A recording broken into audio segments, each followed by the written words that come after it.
மன்னா மத்தேயு 1:23 அவன் இதோர் கன்னிகை கற்பவதியாகி ஒரு குமாரனை பெறுவாள், அவருக்கு இம்மானுவேல் என்று பெயரிடுவார்கள் என்று சொன்னான். இம்மானுவேல் என்பதற்கு தேவன் நம்மோடு இருக்கிறார் என்ற அர்த்தமாம். இந்த கிறிஸ்துமஸ் நாளில் உங்கள் அனைவருக்கும் கிறிஸ்துமஸ் வாழ்த்துக்களை தெரிவித்துக் கொள்ள விரும்புகிறோம். என் சார்பாகவும் என் மனைவி இந்திரா சார்பாகவும் எல்லா த்ரோன் ஆஃப் கிரேஸ் மினிஸ்ட்ரி சபை குடும்பங்கள் சார்பாகவும் உங்களுக்கு கிறிஸ்துமஸ் வாழ்த்துக்களை தெரிவித்துக் கொள்ள விரும்புகிறோம். இம்மானுவேல் என்பதற்கு தேவன் நம்மோடு இருக்கிறார் என்ற அர்த்தமா. இயேசு கிறிஸ்துவின் பிறப்பை நாம் கொண்டாடி கொண்டிருக்கிற வேளையில கர்த்தர் நமக்கு கொடுக்கிற ஒரு நிச்சயம் என்ன தெரியுமா? அவர் நம்மோடு இருக்கிறார். தேவன் நம்மோடு இருக்கிறார் என்பது ஒரு பெரிய ஆசீர்வாதமான காரியம். கர்த்தர் நம்மோடு இருந்தால் அவர் எல்லாவற்றையும் நமக்காக பார்த்துக் கொள்கிற தேவன்.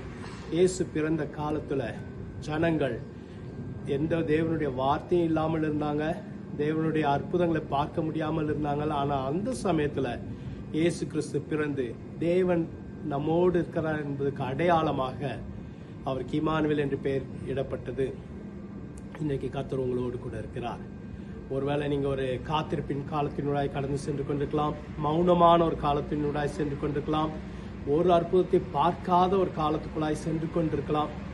இந்த சூழ்நிலையில் கர்த்தர் உங்களுக்கு கொடுக்கிற வார்த்தை, தேவன் நம்மோடு இருக்கிறார், தேவன் உங்களோடு இருக்கிறார். ஆகவே உற்சாகமா இருங்க.